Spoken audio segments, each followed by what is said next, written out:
We wouldn't be here without the amazing support from IncuHive, who have a superb new location at Helm Mills, Basingstoke, offering everything from a virtual office address to dedicated offices, all with brilliant business support. Find out more at incuhive.co.uk. You've been thinking about launching a podcast, and it's a great way to promote your business. But where do you start? You have so many questions. What equipment do you need? How long should an episode be? How do you get listed on Spotify? About Basingstoke is the answer. We're professional audio producers with decades of experience. We can advise you on your podcasting strategy, record your episodes, or show you how to do it yourself, get you listed on all the major platforms, and help you understand audience building and ways to turn listeners into leads. Find out more at aboutbasingstoke.com/podcasts. Oh, and if you think you have to do video because who listens to audio these days? Well, you're listening to this, aren't you? Get professional podcast advice and production. Visit aboutbasingstoke.com/podcasts. Hi there, I'm Jack and I am part of Natural Basingstoke. Well, Jack, here we are at the crabtree plantation. We've picked the perfect day. It's a beautiful day to be out here. Oh, it's amazing. And we found a shady spot because, for context, we're recording this on one of the hottest days of the year so far in May. Baking, yeah, we've managed to hide under a couple of trees, haven't we?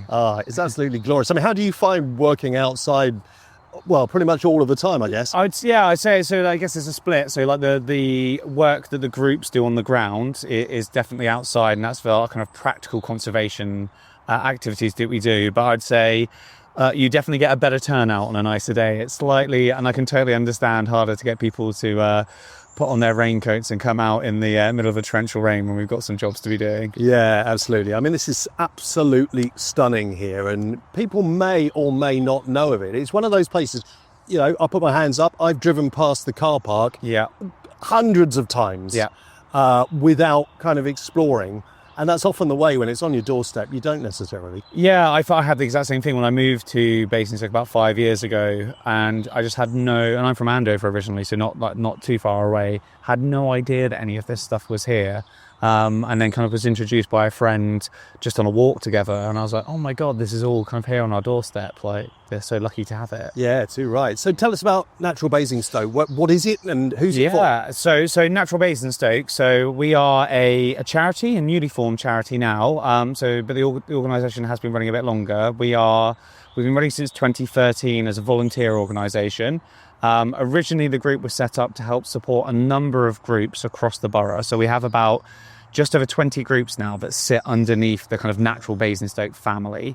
Where we are today, for context, we're at Blackdown and Crabtree, and I run the Blackdown and Crabtree group as well as being part of Natural Basingstoke, and we are one of the groups that sits under that family. And for a very long time, Natural Basingstoke's main focus was helping the groups. They would do training for the groups, they would help with recruitment, they would help buy equipment, and they'd be our main liaison point with the council, because I'd say probably about 80% of our sites we operate on are on council-owned land. So we work really closely with the council on those sites. But we have now become a charity since June last year, and we've expanded our remit a bit as well. So I can talk about some of that later, where we've kind of branched out to do a bit more. Yeah, I mean, it's good that these structures are in place, and that kind of the sustainability of these organisations and the groups that were, as you say, already existed, that they're looking at being sustainable as groups to help with the sustainability of the natural environment that we have. And people think of Basingstoke as roundabouts and dual carriageways and buildings everywhere. But interestingly, when you talk to people about what's great about Basingstoke, they often mention the fact that we've got lovely green spaces around the town, but also, you know, in the wider sort of Basingstoke and Dean area. Yeah, 100%. So I think like that's a big bit of the groups, and I think a real joy is when people join the groups and they know these spaces a little bit, but doing the volunteer work, you just get to know them so much more intimately. and you start forming a really beautiful relationship with that space, and you notice it over time. And here's a bit of work we did last year, and now that's flourishing. Or I've learned a little bit about this species, and now I hear them or I see them, and you kind of appreciate the space in like a different way, which I think is something definitely coming to this from someone who knew. I mean, I didn't know a blackbird from a blue tip before I started doing this a few years ago. Have like really appreciated, like I've got a new connection with nature from learning a little bit and other people teaching me. Yeah, I mean, it's really interesting. When we were all doing our walks during COVID, and getting out and about and exploring different things, people were sort of taking a bit more interest in the natural world around them. But that's, as inevitably as life got back to normal, everyone kind of went back to doing what they were doing and finding new things that may or may not have been nature. But I think we would and do miss it so much when it goes. People will get so exercised when a bit of green space is going to be built on and things like that. Even a little bit of green space in there at the end of their road or something. Yeah, I think sometimes we kind of underestimate how much as individuals we really love nature and need nature. I couldn't agree more. I mean, we can touch on a couple of different bits that we can maybe touch on later. Like a big bit of the work that Natural Basingstoke's now moved into is on kind of more advocacy work. So we have been doing a lot on planning actually recently. I've really engaged in the local plan with that kind of bit in mind, trying to protect these beautiful spaces we have with all the pressures they're under. And we can talk about that later. But I think to take it back to your point on like how we need these spaces, I mean, my personal journey was I started doing this because I was really struggling with my mental health. I had a lot of climate anxiety, I had a lot of anxiety about, the kind of threats the natural world was under, not knowing and just feeling like I couldn't do anything about it. And I got to the point one day I was like, I need to do something. So I Googled like local conservation volunteer groups, saw Natural Basingstoke, went on the website, just found the group that's closest to me, which was here at Blackdown and Crabtree, and just went along. And I was buzzing after the first session I came back. Like, it's a lovely, you meet lots of lovely people. We've got such a diverse like set of volunteers as well, all different age ranges, different backgrounds. And everyone comes to do it for different reasons as well. And not everyone needs to be a nature expert. I definitely wasn't when I was doing it. But I really felt like I'd connected with my community, which I hadn't really ever done before either. And now I would recommend it to anyone. Like, it's the best bit about living here is being connected to my community. And like just even one session, I noticed that bump to my mental health, and like I've been really building on that since, and I've just become more and more involved. It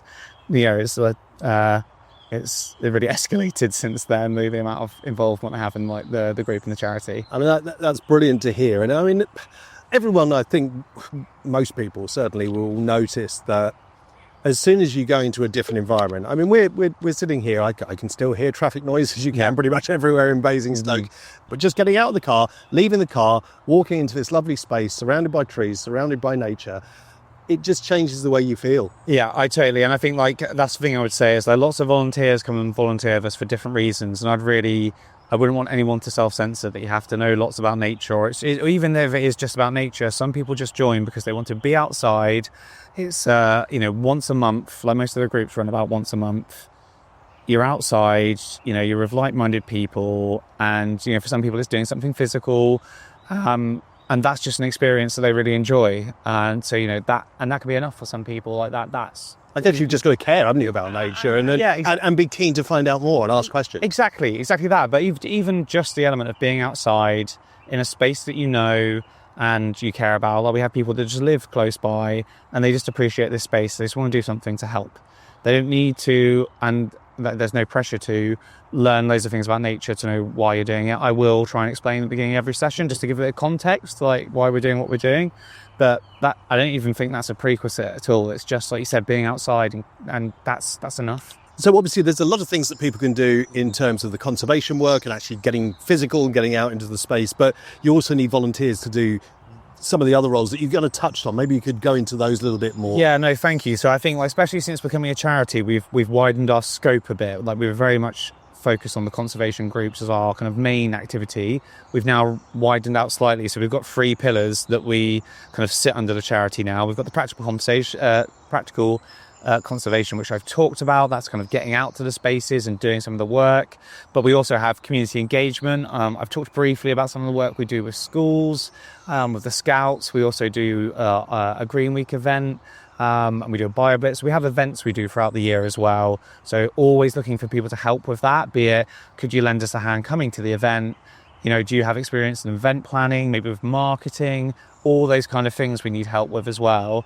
And there's the last strand of activity now as well, which is our kind of, I call nature advocacy, where we've become a lot more involved in looking at planning applications and making sure that like nature's being adequately like represented, or if there's any issues we need to flag.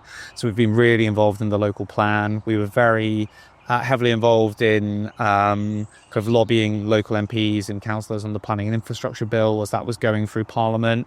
And we're also looking to like find spaces to do more for nature. So we're either creating new groups in spaces, which is something we've done. I talked about the SWIFT campaign. That's something I'd probably put under there as well. So people to help with getting some of those initiatives off the ground and looking for partners for us to do things with as well. So, you know, if there's people who are really passionate about that specific issue, which I don't think you have to be a volunteer, but if you are worried about nature loss and some of these big issues, I really commend you to like get in touch with us and see what, you know, if there's something you want to do in that space. There's loads we're trying to do, and it's just we don't have enough of us to do all of these activities, so we're always looking for more people to help us, you know, kind of push on the big issues a bit more. Specifically for somewhere like the Basingstoke area, what is the risk? I mean, people see houses being built, people want things to be built in some cases, and they want it very often on their doorstep. Yeah. But the risk of losing spaces like this, you know, I don't think we necessarily talk about that enough. Yeah, I think that means a really good point, and I think how we've tried to come at this through like engaging with the local plan has been a really good example. Like, we're not natural basins are not anti-housing. We recognise the need for housing.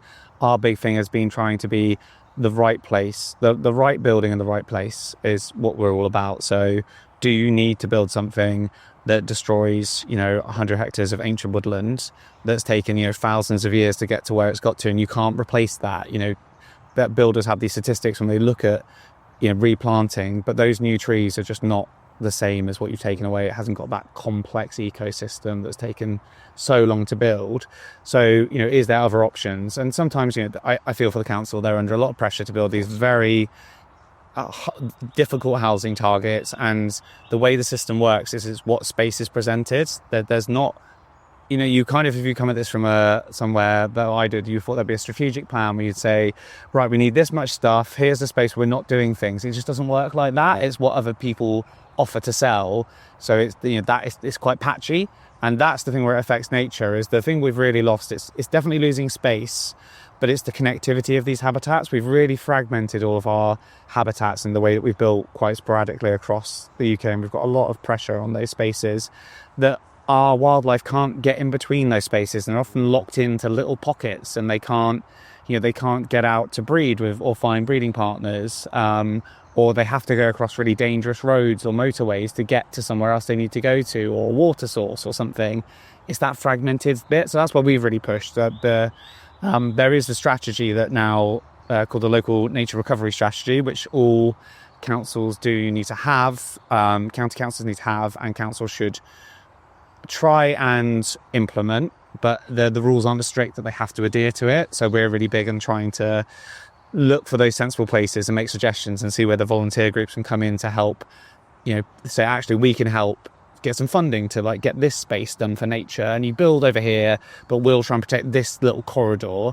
So, you know, it's the best good we can do for this small amount of space. That's how we try and come at it. Yeah, and I think that's really important, because I think when people think about the climate, climate change, they think about the environment, the natural world, we're also used to the big stuff. Mm-hmm. You know, thank goodness for people like David Attenborough and the fantastic stuff that he does, but it's on a big scale, generally speaking. And a lot of the narrative about nature and things that need to be done to protect nature, we're talking about the polar ice caps, we're talking about the oceans. And a lot of people think, well, that's huge. What can I do? Yeah. And maybe, you know, and it's important to talk about all of that, of course, but maybe we then lose the kind of local angles a little bit in that broader narrative. Yeah, I couldn't agree more. I mean, I think that old adage is still really important. It's think globally, act locally. Like, I think there's so much to that. And I think it's the big bit of like, I was really struggling with that. I was really caught up for my like mental health in the huge big issues, which, as you noted, they are really important. We should be talking about them, but I felt helpless. But I reached out to my local volunteering group and have got involved. And I've seen hands on the ground, up close, like the good that we can do on us, and it's just, small scale, but it is important work that's being done, and you really do feel it does give you a boost. And the more people doing these small little things, it does really add up as well. So if people are feeling like that, I'd really say, me getting involved has really helped me to for that act locally bit, and seeing the more you see it, these stories aren't getting told, and you get involved in this work and you go, oh my God, this person's doing this amazing thing. I've never heard about that. And you just see all of this stuff going on, and it really does give you a boost. And then if you can connect that to why it's important for for the environment around the locality, but also the wider space. Yeah. Because I'm no expert in nature, but I imagine that migrating birds, for example, they're migrating, so they're going from one place to another. Both places they would normally go to need to be good for them. Exactly. So, protect a local area, you could be protecting something that is actually impacting a more global issue. Yeah, 100%. I mean, a really good example of that campaign we're doing at the moment, we're really lucky to be working with Hampshire Swifts, which is another fantastic charity, and another charity called Birds on the Brink. And we've got a campaign going on in Brookvale, which is one of the areas in Basingstoke, we've managed to secure some funding to put up Swift boxes for free. So just if people want to put up a Swift box in that area, because we know we've got a population, we're going to put those up. And that's a great example to what you said. Those birds have come from sub-Saharan Africa all the way here, which is incredible. I mean, I'd recommend it. Research swifts and they'll blow your mind how incredible they are. But we can do something here to give them that habitat they've lost, and that goes a long way to helping them, because that a lot of cases that's what's missing, is the habitat for these species. Yeah, I mean, imagine if you went on holiday to somewhere and the hotel wasn't built. I know people have had that experience, but it's kind of that. It's like, travel thousands of miles. Exactly. You've come all the way from sub-Saharan Africa, for the first 3 years of a couple of years of Swift's lives, they're on the wing the whole time. They don't land. Oh. You can imagine coming all that way, and then you're like, someone's knocked down my holiday home. Unbelievable. You'd be fuming. But there are other species that do a lot as well, like beavers. People are talking about beavers a lot at the moment. It's a great example of creature comes into a space and does so much for everything. Some of those species, like keystone species, they're often called, are really important for this story as well, and kind of getting us back to a good place of equilibrium of our natural environment. And just while we're on this topic, and because of the time of year we're at, wasps. What's the deal? Do you know, wasps are actually quite fascinating. I've really come around to I used to have a bit of a phobia of wasps. I was terrified of them. You get an ice cream out and I'd be terrified, but I've really come to love the wasp. So a couple of interesting things about wasps. They are as good, if not do more pollinating than bees. I think bees have just got really good PR. They've got a great team, people. It's the honey, isn't it? It's the honey, people all about the bees. I mean, that's only honeybees as well. You're not even thinking that that's just one species of bee. They've got very good PR. But wasps actually do just as much, if not more, pollinating as well. And they're really, really important for eating garden pests in your garden as well. So they'll be all over eating aphids and other little things in your plants. So, if you're calm around them, they can be a massive benefit to helping you out with your garden as well. So bad PR, I think, on the poor wasp. Well, I would say to everyone, try this thing that people will think you're weird when you're doing it. But I heard somebody say that it works, so I thought I'd try it. Okay. And it works. You may or may not have this experience too, Jack. And it works with all kinds of flying insects, but particularly with wasps. When they come near you, you just firmly say, "Go away." And they go away. It works every time. I guarantee. You've got a very good voice, though, Steve. So well, maybe that's what it is. I will do some courses on wasp whispering. Maybe I don't know. Maybe that's what it is. A new thing. But no, I find that works. Yeah. And I think there is some science behind it regarding sound waves or something, and it disrupts their flight pattern. But it works. So try it. I think one of these things is when you get stressed about it being near you and start swiping your arms, the animal gets stressed. And then they react. I had a funny story. I was listening to another podcast about a nature podcast, and they were saying there's a load of anthropologists and people there at a wedding, and a load of other people, and there was loads of wasps coming in, and everyone else who knew about the insects and stuff were just relaxed, and no one got stung, and everyone who was freaking out and trying to get rid of all the wasps, they did get stung. So, and the other thing I'd say as well, I used to get stressed about wasps and other things. What I found from going on this nature journey is the more you learn about something, you just understand something on a different level, and you're just a lot more, you are a lot more understanding of it, and you understand what it's doing, why it's doing it, and you can just give it that space.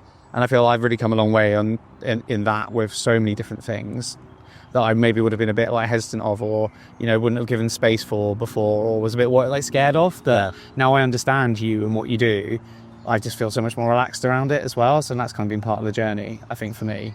I mean, I think it's fantastic. So we've talked a little bit about volunteering and what that has meant to you, and perhaps, you know, the sort of people that choose to volunteer. But who is this is a really difficult question, because it's kind of, you're going to say everybody, but who is kind of the ideal volunteer for you? So I would say there isn't. I would really honestly say there's not an ideal volunteer.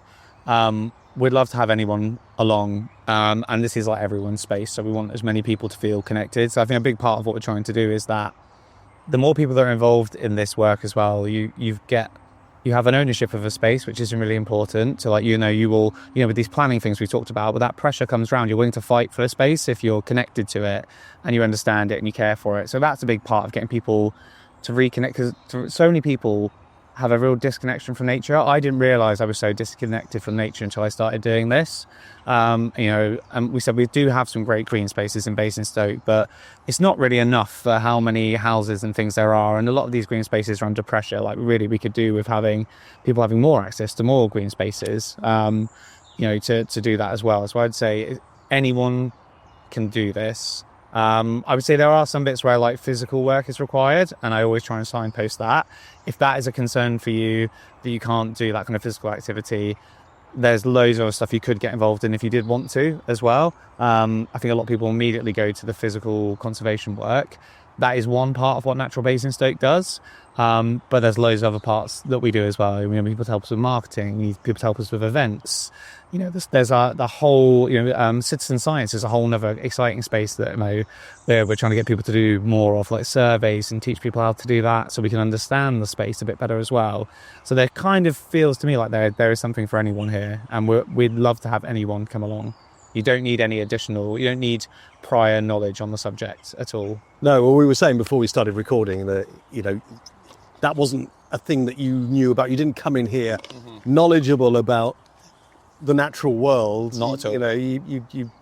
You were aware of it, as we all have. You weren't really engaging with it necessarily, and certainly not knowledgeable. And I think a lot of people are in that space where they're thinking, yeah, I wish I was one of those people who could identify a different bird when I hear its call or even see it, and plants as well. And I know there are apps for that and things, but nothing beats actually, being in it and the environment and just, soaking it all up. I couldn't agree more. It goes back to that point I made around the Swifts. So once you know about something, there's just like a whole level of joy that you weren't engaging with that you can be found from understanding something and appreciating something.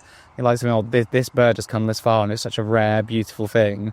And it's, they're so joyful to watch as well, the Swifts, that I just, if I hadn't done that, I would have just been ignoring it. And it's like that amazing part of my day would have just been missed. And it's the same thing for noticing plants and, seeing all this like complex web of amazingness around us all the time. Like, if you know a bit about it through this journey that I've been going on, it's amazing. It just makes my day so much better. And I think even if somebody thinks, well, maybe volunteering isn't for me, it's not, I haven't got time, whatever it may be, there are still things that we can all do, aren't there, in our own space, whatever that is, or in the shared space that we have in Basingstoke. I mean, it always annoys me. People take away things out and, just leave them there. And they might think, oh, it's just by the side of the road. Yeah. Who cares? But actually it then gets blown into nice spaces like this. Yeah. Or animals get caught up in things, or, there's all of that. We're all part of this system, aren't we? So... Yeah, and I think that's the long bit of like the big bit about that education. So we do try and do that as well. So we've done stuff with schools, and we've gone and given talks on nature. We've done some stuff with some of the colleges as well. We've got a program with the Scouts we're doing as well. We've got like a badge for the Scouts, because I think if people have that connection, you just care more, and therefore you're either less likely to do some of those things because you understand the ramifications, and also you're probably more likely to call other people out on it as well. We can all kind of help be custodians of these spaces, but if you don't know, like, it's not your fault. No. And that's, you don't get taught these things at school. You have to go out of your way to find it. So that, I think, that big bit of what we can do is trying to help with that. A bit of a plug, we're going to Green Week this week on the we're doing that on the 6th of June. We'll be in the middle of town, opposite Primark. We'll have a stall with all kinds of bits and bobs of stuff you can do we're going to theme it this year on stuff you can do in your own garden to help nature. Brilliant. So we'll have great examples of like barrel ponds, and we've got a lovely little model garden to show people and just chat to people about those kind of things as well. So people are interested in that. I could waffle on about it all day because I love this stuff, but Green Week is a great way to come along and just have a chat with some people whilst you're in town and learn a bit more. Yeah, I mean, I think that's the thing, isn't it? It's taking that first step, finding out what you can do. And hopefully people listening to this will think, oh, okay, yeah, there is stuff that I can do that makes a difference. And that's not always people's motivation, as we've talked about. It could be that they just want to be out in the natural world enjoying the space. Yeah. But for those people who think, well, I want to actually do something that's going to make a difference, this does make a difference. It does make a difference. And sometimes it doesn't feel, with all the news you see at the moment, that there aren't these good news stories out there. But I think they're just not being reported on a lot of the time, which is great. And we're grateful for being on this podcast to talk about Natural Basingstoke and kind of some of the work that we do as well and those opportunities. But they're just not being sung about. And the more you get involved with it, you just learn there's so much great work going on. So many good people out there doing really good things for our community. Which is a lovely bit of this podcast as well, is shining a light on some of those stories. And just to go to your point as well on the kind of, the volunteering might not be for me, it might be I'm too busy. I would say I felt a bit that might be a stress. I might not be able to commit too much. Especially how we run a lot of the physical volunteer groups, there's no commitment. It's normally just sign up to an email distribution, come when you can, ask questions in case you're worried about, if something you might not be able to do or you're worried about it, but it's no commitment. Come when you can. It's normally once a month across the different groups across Basingstoke. If you were interested, just find your local one to you, come along when you can, and just get stuck in. And they'll always explain everything to you at the session. They provide everything you need. You don't need anything apart from just turning up, and sense of adventure always helps as you come along. I love that. So Green Week then. Yeah. Once more, opposite Primark. Yeah, we'll be there. Yeah, we're also doing a Bio Blitz, which is a great community event we do every year. We're doing that up at Hatchwarren and Beggarwood this year, where we'll be there all day, details on our website, and we'll be taking community groups out to kind of do big surveys together across that green space there, where we have one of our groups to see and find out as many species that there as possible. We had a great one last year up near Old Basing. We found some dormice, which was amazing. We had people there that were certified to look for dormice. And we'll have lots of other groups there as well, different charities and different organisations. So it's a great one-stop shop to find out loads of different stuff that's going on in the area. And it's actually a great day for kids as well. We have like activities for kids. It's a great thing to come along and do like a bug hunt with the kids as well and kind of get stuck in. So that's a great way to dip your toe in and just see what some of this stuff is about, and just a nice family day out as well. And that's on the 1st of August. Fantastic. So all of this stuff on your social media and on your website? Yeah, I would say, yeah. So the best way to follow us, we've got a website, naturalbasingstoke.org.uk. All of the details are on there. You can follow us on Facebook and Instagram at Natural Basingstoke. Or if you've got any questions, you can email us at admin@naturalbasingstoke.org.uk as well. And we'll reply to any emails that come through there.